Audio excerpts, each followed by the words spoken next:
नमस्कार दोस्तों, स्वागत है एक बार फिर से देश और दुनिया की तमाम बड़ी खबरों में। यदि आपने अभी तक वीडियो को लाइक नहीं किया है तो कृपया लाइक कर दें। वहीं पहली बड़ी खबर, व्हाट्सएप चैनल से जुड़े पीएम मोदी आप भी कर सकते हैं फॉलो। दरअसल प्रधानमंत्री नरेंद्र मोदी ने व्हाट्सएप चैनल ज्वाइन कर लिया है। सोशल मैसेजिंग ऐप में इस फीचर को हाल ही में पेश किया गया था। व्हाट्सएप चैनल एडमिन को टेक्स्ट, फोटो, वीडियो, स्टिकर और पोल को ब्रॉडकास्ट करने की अनुमति देता है। नए फीचर की मदद से यूजर्स अपने पसंदीदा सेलिब्रिटीज के चैनल को फॉलो भी कर सकते हैं। व्हाट्सएप ने अपनी ऐप में इस फीचर को हाल ही में पेश किया था। इसके लॉन्च के कुछ दिनों बाद ही प्रधानमंत्री नरेंद्र मोदी व्हाट्सएप चैनल से जुड़ गए हैं। व्हाट्सएप यूजर्स अब चैनल पर भी प्रधानमंत्री मोदी की सभी अपडेट्स हासिल कर सकते हैं। और बड़ी खबर, महिला आरक्षण बिल पर आम आदमी पार्टी ने साफ किया अपना रुख। कहा यह मूर्ख बनाने वाला विधेयक है। दरअसल महिला आरक्षण बिल को लेकर दिल्ली के मुख्यमंत्री केजरीवाल की आम आदमी पार्टी ने बीजेपी पर मंगलवार को निशाना साधा। साथ ही आम आदमी पार्टी ने कहा कि हम नैतिक तौर पर नारी शक्ति बंधन अधिनियम का समर्थन करते हैं। केजरीवाल सरकार में मंत्री और आम आदमी पार्टी नेता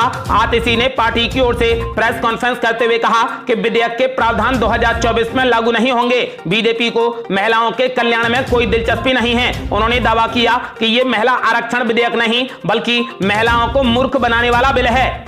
और बड़ी खबर, महिला आरक्षण बिल पर असदुद्दीन ओवैसी ने भी बोला जबरदस्त हमला। बोले इस बिल में मुस्लिम महिलाओं के लिए कोटा नहीं है। दरअसल हैदराबाद से सांसद ओवैसी ने कहा कि आप कैसे प्रतिनिधित्व दे रहे हैं, जिनका प्रतिनिधित्व नहीं है उन्हें प्रतिनिधित्व दिया जाए। इस बिल में बड़ी खामी यह है कि इसमें मुस्लिम महिलाओं के लिए कोई कोटा नहीं है। इस कारण से हम इस बिल के खिलाफ हैं। नारी शक्ति बंधन अधिनियम को लोकसभा में मंगलवार को केंद्र सरकार की ओर से केंद्रीय कानून मंत्री अर्जुन राम मेघवाल ने पेश कर दिया है। इस बीच प्रधानमंत्री नरेंद्र मोदी ने भी राज्यसभा में उम्मीद जताई है कि महिला आरक्षण बिल सर्वसम्मति से पास होगा। इसी बीच कांग्रेस पार्टी ने महिला आरक्षण से संबंधित विधेयक को चुनावी जुमला करार दिया है और कहा कि महिलाओं के साथ धोखा हुआ है। तो वहीं कांग्रेस महासचिव जयराम रमेश ने सरकार के इस कदम को इवेंट मैनेजमेंट करार दिया है। अगली बड़ी खबर, राज्यसभा में मल्लिकार्जुन खड़गे के बयान पर भारी हंगामा। निर्मला सीतारमण ने जताई आपत्ति। दरअसल संसद के स्पेशल सत्र के दूसरे दिन राज्यसभा में प्रधानमंत्री नरेंद्र मोदी ने सभी दलों से महिला आरक्षण बिल पर एक साथ आने की अपील की। प्रधानमंत्री मोदी ने कहा कि राज्यसभा के पास एक बड़ा मौका है कि महिला सशक्तिकरण से जुड़े इस बिल पर सर्वसम्मति से निर्णय लें। प्रधानमंत्री मोदी के बाद कांग्रेस अध्यक्ष मल्लिकार्जुन खड़गे को राज्यसभा में बोलने का मौका दिया गया। इस दौरान मल्लिकार्जुन खड़गे ने कहा कि नारी शक्ति बंधन अधिनियम में ओबीसी महिलाओं को आरक्षण मिलना चाहिए। उनके इस बयान पर राज्यसभा में भारी हंगामा हो गया। मल्लिकार्जुन खड़गे ने कहा कि सांसद चुनकर आते हैं। बैकवर्ड क्लास और अनुसूचित जाति की महिलाएं उतनी पढ़ी लिखी नहीं होती हैं, उनकी साक्षरता भी कम होती है। सभी पार्टियों की आदत है कि वो टिकट कमजोर महिलाओं को देते हैं, जो लड़ सकती हैं उन्हें नहीं देते। मुझे मालूम है। इसके बाद सभापति ने आपत्ति दर्ज कराने के लिए वित्त मंत्री निर्मला सीतारमण को बोलने का मौका दिया। उन्होंने कहा कि ऐसा कहना कि पार्टी महिलाओं को तवज्जो नहीं देती है, यह पूरे तरीके से गलत है। पार्टी ने हम सभी को मौका दिया है। मैं इस पर अपनी आपत्ति दर्ज कराती हूं। आप सामान्यीकरण नहीं कर सकते हैं। इस पर मल्लिकार्जुन खड़गे ने कहा कि पिछड़ी शेड्यूल कास्ट महिलाओं को मौका नहीं मिलता है जैसा इनको मिल रहा है, यही हम कह रहे हैं। इस पर निर्मला सीतारमण ने कहा कि तो फिर राष्ट्रपति द्रौपदी मुर्मू कौन है? ऐसे आप नहीं कह सकते। आप कैसे दो महिलाओं में अंतर कर सकते हैं जबकि हम सभी महिलाओं के आरक्षण की बात कर रहे हैं। अगली बड़ी खबर, किसान ऋण पोर्टल हुआ लॉन्च। अब गैर केसीसी पीएम किसान लाभार्थियों को मिलेगी सस्ते लोन की सौगात। दरअसल किसानों को सस्ते दर पर कर्ज उपलब्ध कराने के लिए किसान ऋण पोर्टल को लॉन्च कर दिया गया। इसके साथ ही घर घर केसीसी अभियान की भी शुरुआत की गई है। वित्त मंत्री निर्मला सीतारमण और कृषि मंत्री नरेंद्र सिंह तोमर ने किसान ऋण पोर्टल और घर घर केसीसी अभियान को लॉन्च कर दिया। इस योजना के लॉन्च पर वित्त मंत्री निर्मला सीतारमण ने आश्वस्त किया है कि घर घर केसीसी अभियान को बैंकों का पूरा समर्थन मिलेगा। उन्होंने कहा कि केसीसी के तहत किसानों को छोटी अवधि लोन देने के लिए पर्याप्त धन बैंकों को मुहैया करा दिया गया है। कार्यक्रम में बिड्स मैनुअल को भी लॉन्च किया गया है जिससे किसानों को मौसम की जानकारी सीधे तौर पर मिलेगी, जिससे वे अपनी फसल को सुरक्षित करने के लिए सही समय पर उचित निर्णय ले सकेंगे। और बड़ी खबर, आम आदमी पार्टी ने की बड़ी मांग। कहा सभी सरकारी नौकरियों में महिलाओं को मिले आरक्षण। दरअसल दिल्ली सरकार में मंत्री आतिशी ने कहा कि सभी सरकारी नौकरियों में महिलाओं को आरक्षण मिलना चाहिए। अगर ये होता है तो महिलाओं को बहुत फायदा होगा। उन्होंने कहा कि जो भी अच्छा होगा हम उसका स्वागत करेंगे। आतिशी ने आगे कहा कि महिला आरक्षण बिल पास होने से देश में महिला सशक्तिकरण मुहिम को तेजी से बढ़ावा मिलेगा। आपको ये भी बता दें कि संसद के दोनों सदनों से महिला आरक्षण बिल पास होने के बाद देश की लोकसभा लोकसभा और पूरे देश में सभी राज्यों की विधानसभाओं में महिलाओं की संख्या बढ़ जाएगी। लोकसभा में 543 सांसदों में से 179 लोकसभा सीटें महिलाओं के लिए आरक्षित हो जाएंगी। देश के सभी राज्यों की विधानसभा सीटों की कुल संख्या 4123 है। बिल पास होने पर इनमें से 1361 सीटें महिलाओं के लिए आरक्षित हो जाएंगी। वर्तमान में फिलहाल लोकसभा में 15% महिला सांसद हैं। और बड़ी खबर, कांग्रेस पार्टी की स्मार्टफोन योजना को लेकर जनहित याचिका दायर, हाई कोर्ट ने जारी किया सरकार को नोटिस। दरअसल जोधपुर हाई कोर्ट ने राजस्थान की अशोक गहलोत सरकार की ओर से महिलाओं के लिए चलाई जा रही इंदिरा गांधी मुफ्त स्मार्टफोन योजना को लेकर दायर की गई जनहित याचिका के आधार पर सरकार को नोटिस जारी कर दिया है। राजस्थान में अशोक गहलोत सरकार सूबे की 1 करोड़ चिरंजीवी कार्ड धारक महिला मुखियाओं को मुफ्त स्मार्टफोन दे रही है। इस मामले में अब अगली सुनवाई 5 अक्टूबर को होगी। ये याचिका मुद्रित नागपाल की ओर से दायर की गई है। इस जनहित याचिका में योजना की मंशा पर सवाल उठाए गए हैं। जनहित याचिका में आगामी विधानसभा चुनावों में राजनीतिक फायदा लेने के लिए योजना चलाने की बात कही गई है। याचिकाकर्ता का कहना है कि सरकार ऐसे गारंटी कार्ड बांटकर सरकारी योजनाओं पर आर्थिक बोझ डालना चाहती है, जबकि ऐसी योजनाएं कल्याणकारी योजनाओं के दायरे में नहीं आती हैं। मुद्रित नागपाल की जनहित याचिका पर सुनवाई करते हुए हाई कोर्ट की खंडपीठ ने सरकार को नोटिस जारी कर दिया है। अगली बड़ी खबर, उत्तराखंड में 5000 लोग लापता, 500 नाबालिग भी शामिल। प्रदेश में पुलिस चलाएगी ऑपरेशन स्माइल। दरअसल उत्तराखंड राज्य गठन के 23 सालों में उत्तराखंड के अलग अलग थानों में 37,000 लोगों की गुमशुदगी लिखवाई गई है। इनमें से करीब 10,500 केवल नाबालिग बच्चे हैं। इनमें से 5,500 लड़के और करीब 4,900 बालिकाएं हैं, जिनकी तलाश की बात की जाए तो पुलिस अभी तक 32,000 लोगों को ही तलाश कर पाई है। आज भी करीब 5,000 से ज्यादा लोग प्रदेश में मिसिंग चल रहे हैं, जिनकी गुमशुदगी थानों में धूल फांक रही है। इनमें करीब 500 नाबालिग बच्चे भी शामिल हैं। इन सभी को ढूंढने के लिए एक बार फिर डीजीपी अशोक कुमार ने ऑपरेशन स्माइल चलाने का ऐलान कर दिया है। 2 महीने तक चलने वाले इस अभियान में सभी गुमशुदा लोगों को ढूंढने का प्रयास किया जाएगा। और बड़ी खबर, नई संसद के पहले दिन पहुंची कंगना रनौत, ईशा गुप्ता, सपना चौधरी और बबीता फोगाट जैसी हस्तियां। मनोज तिवारी ने शेयर किया फोटो। दरअसल भारतीय लोकतंत्र के इतिहास में 19 सितंबर का दिन हमेशा के लिए अमर हो गया है। भारत की संसद अब पुरानी इमारत से नई बिल्डिंग में शिफ्ट हो गई है। पिछले 75 साल से जिस 96 साल पुरानी इमारत में संसदीय कार्यवाही चल रही थी, कल उसका आखिरी दिन था। इस इमारत को विदाई देने पक्ष विपक्ष के तमाम सांसद तो पहुंचे ही, कई फिल्मी कलाकारों ने भी इस मौके को हाथ से जाने नहीं दिया। आपको बता दें कि ये दिन एक और महीने में भी खास है, क्योंकि नई संसद में पहला विधेयक ही नारी शक्ति बंधन विधेयक को पेश किया गया है। इस मौके पर कई महिलाओं के साथ फिल्मी कलाकारों ने भी हिस्सा लिया। नए संसद भवन में केंद्रीय सूचना एवं प्रसारण मंत्री अनुराग ठाकुर और बीजेपी के सांसद मनोज तिवारी के साथ फिल्म अभिनेत्री कंगना रनौत, ईशा गुप्ता, लोक गायिका सपना चौधरी और रेसलर बबीता फोगाट भी नजर आई। और बड़ी खबर, अयोध्या के राम जन्मभूमि को बम से उड़ाने की धमकी, 112 पर आई कॉल से मचा हड़कंप। दरअसल अयोध्या में बन रहे राम मंदिर को बम से उड़ाने की धमकी का मामला सामने आया है। यूपी 112 पर कॉल आने के बाद हड़कंप मच गया। मुख्यालय से इस संबंध में बरेली पुलिस को जानकारी दी गई तो कॉल करने वाले 8वीं के छात्र को पुलिस ने उठा लिया। पूछताछ में छात्र ने बताया कि उसने यूट्यूब पर एक शॉर्ट वीडियो देखी, जिसमें 21 सितंबर को राम मंदिर को बम से उड़ाने की बात कही गई थी। यही सूचना देने को उसने यूपी 112 पर कॉल किया था। फिलहाल पुलिस इस मामले की पूरी जांच कर रही है।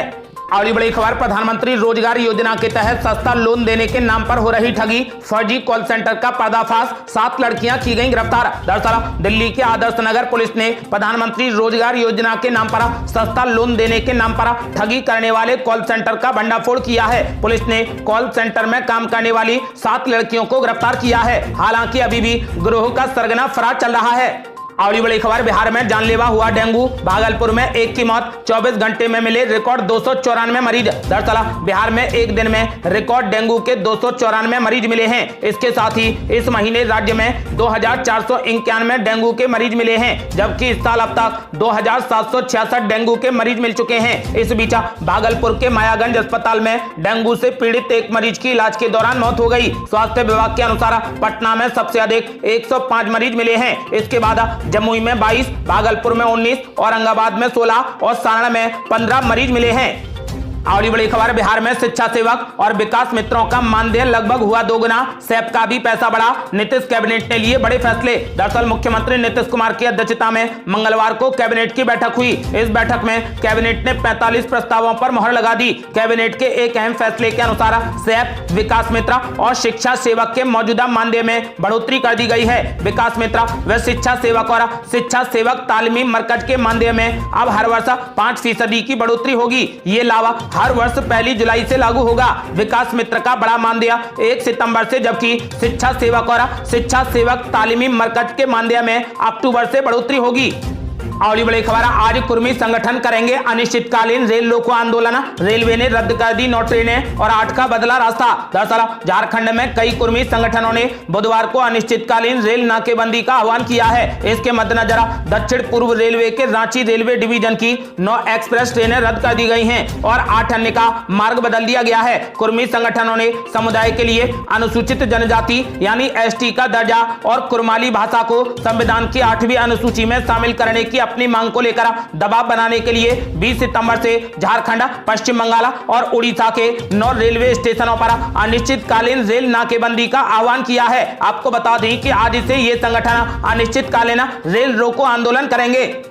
अगली बड़ी खबर, मुख्यमंत्री हेमंत बिस्वा शर्मा ने मुख्यमंत्री भूपेश बघेल और कमलनाथ को दे डाली खुली चुनौती। कहा, यदि आप हिंदू हो तो एक बार राहुल गांधी और सोनिया गांधी को राम मंदिर ले जाकर दिखाइए। दरअसल छत्तीसगढ़, मध्य प्रदेश और राजस्थान समेत 5 राज्यों में विधानसभा के चुनाव से पहले सनातन और हिंदुत्व को लेकर राजनीति तेज हो गई है। इस बीच छत्तीसगढ़ के सूरजपुर पहुंचे असम के मुख्यमंत्री हेमंत बिस्वा शर्मा ने मुख्यमंत्री भूपेश बघेल और मध्य प्रदेश के पूर्व मुख्यमंत्री कमलनाथ को खुली चुनौती दे डाली है। हेमंत बिस्वा शर्मा ने उन्हें कांग्रेस पार्टी के पूर्व अध्यक्ष राहुल गांधी और सोनिया गांधी को अयोध्या में राम मंदिर ले जाने को कहा है। हेमंत बिस्वा शर्मा ने सूरजपुर में आयोजित रैली में कहा कि मध्य प्रदेश में कमलनाथ और छत्तीसगढ़ में भूपेश बघेल कहते हैं कि हम भी हिंदू हैं। उन्होंने कहा कि मैं उन्हें चुनौती देता हूं कि अगर वे हिंदू हैं तो एक बार के लिए अयोध्या के राम मंदिर में सोनिया गांधी और राहुल गांधी को ले जाएं। हेमंत बिस्वा शर्मा ने कहा कि मैंने मध्य प्रदेश में कमलनाथ से कहा कि आप हिंदू हैं, ये बोलकर फायदा नहीं है। आप राहुल गांधी और सोनिया गांधी को एक बार